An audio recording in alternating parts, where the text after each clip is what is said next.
Hey everybody, welcome back. It's been a long time since I've done a video. The good news is I have been collecting a lot of footage. The bad news is I have to try to sort through it and try to figure out what videos to make from all that.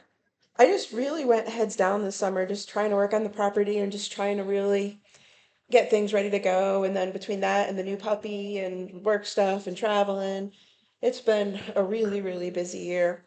So it's kind of sometimes I feel like I just can't keep my head above water. It's like so hard to keep everything going. But it's fall now, so I can hopefully have a little bit of time to sit and work on some videos. So I'm going to try to piece together some of the stuff that's happened so that we can kind of see, so that I can kind of show all the progress and stuff on the farm in various instances. So bear with me as I try to piece things together here. This is an exercise I do with a lot of my dogs when they're young, just to get them so that like normal household stuff doesn't bother them as much.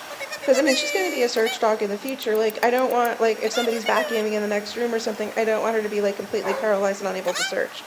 So we need to like this is so this is a big thing for me is just when the dogs are young, like I try to really get them exposure. Like we have to learn all their basic lessons and stuff, but I also do a lot of exposure type things. And so this is just one of the things I do with my puppies. This is like the first iteration where she's never seen a vacuum before. I really need the vacuum very clearly.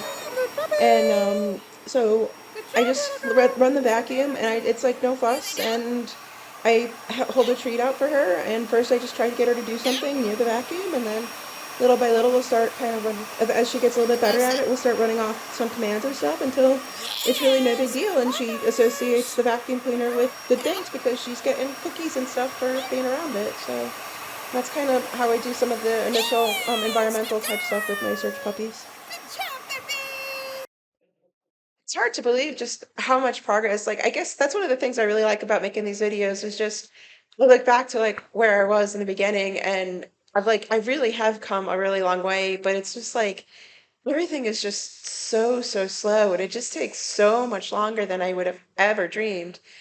I mean, early in the year, I started off with this where I said, oh, okay, I wanted to get plants in the spring sales. So I was like, all right, I'll get all the plants and I'll just haul out a little bit of soil and I'll kind of set them on the cardboard and then I'll get a big drop of soil so I don't have to keep hauling. And it just took me like months to get the soil. So then, of course, the plants didn't do good. But I mean, I did get some decent heart. Like some things, I got a giant zucchini. It was awesome. I got some eggplant. Got a few tomatoes, not very much. And then, like the garden was finally getting going, and then the deer found it, and that was the end of that. So worked a lot this year on trying to get the garden fenced in. I still have more to go. But it's just so interesting just to like look at the before here, like where I was just like on these like just putting a little bit of dirt on these little cardboards to actually getting so that I had so much more garden and I know it's the first year, right? Like there's only so much I can do. Like I have to focus first on really whatever I can do to get moved up there. But it's just really cool.